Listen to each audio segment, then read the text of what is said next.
Welcome to News West 9's West Texas View with Johnny Lou Avery.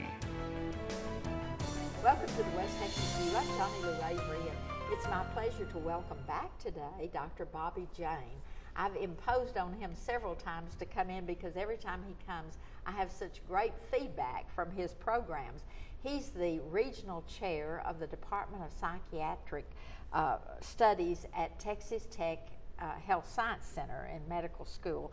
And he's also part of the Texas Tech physicians that practice in both Midland and Odessa. And since psychiatrists are so scarce, he is really a busy man, and so for him to take the time to come here is a great compliment to our audience.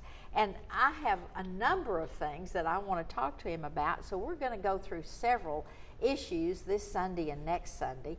And again, we welcome your comments and your questions maybe for the next time we can get him on. And Dr. Jane, thank you so much for coming back in to see us today. Well, Johnny, thank you so much for inviting me back. It's always such a pleasure, and it's so exciting to come over here and talk to your audience and get feedback. So it's a pleasure is all mine to be here and talk to you. Thank you. You know, there's so much misunderstanding or misinformation, I think, about the mental health field and our own mental health. And so every time you come, you seem to not only clear up some things for our audience, but you also seem to create more questions, and that's why I have to keep calling on you. But I want to start with something that you had mentioned some time ago about children and the depression in children and suicide and so on. And so we got a lot of feedback from parents who said we need more information about raising our children to be mentally healthy as we do to be physically healthy. And I came across this article, and you may have sent it to me, I don't know, but it's about physical punishment and how it's been linked in a recent study to later mental disorders. And that, you know, as a parent, an educator, I'd always been taught about not abusive physical punishment, but just corporal punishment was not good. And so this pretty much gave me some additional highlight for that. And so talk about that. Talk about what you know about the physical punishment. Yeah, that's a very important topic. As I'm a child psychiatrist also, so I tend to see children, adolescents, but I see everybody.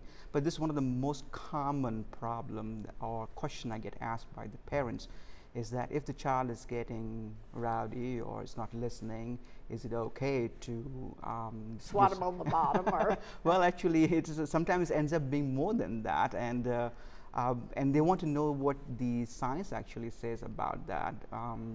And because there's always a cultural and generation gap, so most of the parents, when they grew up, they say it was okay to be, get whooped. I got spanked, I got whooped, and look at me. Yeah, in extreme cases, dad's belt came out, or I was, pretty much more than just a few spanks on the bottom. So, so what the science actually says that most commonly the behavior problems that provoke the parents to spank are to a very large extent in our science, as I said, and they're seen in studies, can be addressed by what we call behavior interventions. What do I mean by that? Now, most of the common things that parents get frustrated, particularly moms get frustrated about child being very hyperactive, or child being not listening, or child doing something, breaking something, or destroying properties, or doing something which actually aggravates the parents more. So again, most of the cases, the child doesn't have any what we call medical or psychiatric problems. It's just a small behavior intervention. When it becomes a repeated pattern of behavior there, that certain child creates certain problems. I'll give you an example. For example, if the child, say, starts using, an adolescent child or even a young child starts running away from home, or starts skipping school, or a little bit older child, you found illegal substance like marijuana in their pocket or cigarettes in their pockets, these kind of things. And these are one of the common reasons, or talking back, or destroying things, or stealing money, for example. When this happens 1 or 2 times, it can be, for example, cigarettes, the very common thing. It can be because of curiosity, or a peer pressure, or just the fact that how it looks like, how it tastes like, or a lot of these things can be addressed by talking to the child, addressing the concerns, and helping the child understand what are the ill effects and why it's such a no-no for him or her to use at the time. But if it becomes a pattern of behavior that even with the best of the interventions, or it becomes over and over again, then it becomes important to rule out whether the child has certain behavior or certain emotional problems that's driving it.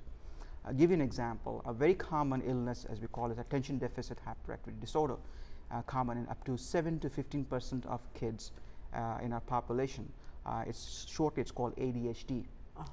Kids with this kind of problem are very hyperactive. They cannot sit still. They do poorly in school, and when they do poorly in school, then school becomes a chore, a very hard time. Learning is a very difficult task for them. And if the child doesn't learn, doesn't have interest in doing things, guess what it'll do? Sit still, fidget, or skip school, because school is, and when the skipping school is there, then excessive time is there. When excessive time is there, they get along with wrong company. When the wrong company is there, bad habits. So see, all these things started with the child not able to focus and be attentive, leading on to having a behavior problem. So if you don't address the behavior problem and just let it go on, and hit the child saying, why are you not in school, it doesn't solve the problem.